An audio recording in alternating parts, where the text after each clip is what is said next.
Paper எப்படிக்கா இருந்துச்சு? ஈஸியா டஃபா? படிச்சிருந்தா ஈஸியா இருந்திருக்கும். அப்படியாக்கா? பிஜி எப்படி போச்சு? போச்சு. ஐ டோன்ட் நோ லைக் எப்படி பண்ணியிருக்கேன்னு தெரியல எக்ஸாக்டா.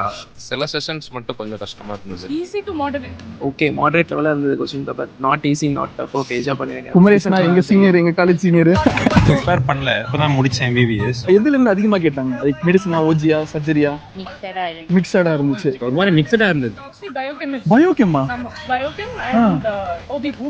அதுதான் ரெண்டு படிக்காத சப்ஜெக்ட் நிறைய இவ்வளவு கேக்குறாங்களா அதுல? ஓஜி அதிகமா ஓஜி அதிகமா ஓஜி இருந்துச்சா? அதிகமாக இருக்குது அண்ட் சென்டென்ஸ் வைஸ் கொஸ்டின்ஸ் நிறைய இருக்குது. Future advice for many NEET PG aspirants. Future advice just start preparing earlier start பண்ணுங்க. ஸ்மால் கொஸ்டின்ஸ் புரிஞ்சு படிங்க அவ்வளோதான். நீங்க சொல்றதான் கேட்கும்போது தான் எனக்கு ஐயோ இதுதான் இருக்கு. ஆஸ்பிரண்ட்ஸ்க்கு மோட்டிவேஷன் 1 word 2 words. நானே மோட்டிவேஷன் இல்லாம இருக்கேன். நான் motivate the best you can. Preparation கரெக்டா பண்ணாங்கனாலே கரெக்டா ஒர்க் ஆயிடும்னு நினைக்கிறேன். earlier ப்ரிப்பேர் பண்ண ஆரம்பிக்க வேண்டியதுதான். அங்கிள் நீங்க எப்படி proud daddy? Always. And also NEET பிஜிக்கு கவுன்சிலிங் இருக்குன்னு சொன்னா நம்புவீங்க மேடம்? கேள்விப்பட்டிருக்கேன் but I don't know like எப்படி இருக்குன்னா. ஃபார் தி ஃபர்ஸ்ட் டைம் நம்ம தமிழ்நாட்டுல லைக் 10 years எக்ஸ்பீரியன்ஸ் பண்ண டாக்டர்ஸ் அகாடமி கவுன்சிலிங் பண்ண போறாங்க நீட் பிஜி ஸ்டூடண்ட்ஸ்க்கு. அத பத்தின ஒரு அவேர்னஸ் வீடியோ தான் இது. நீங்க பார்ட்டிசிபேட் பண்ணீங்களா மேம்?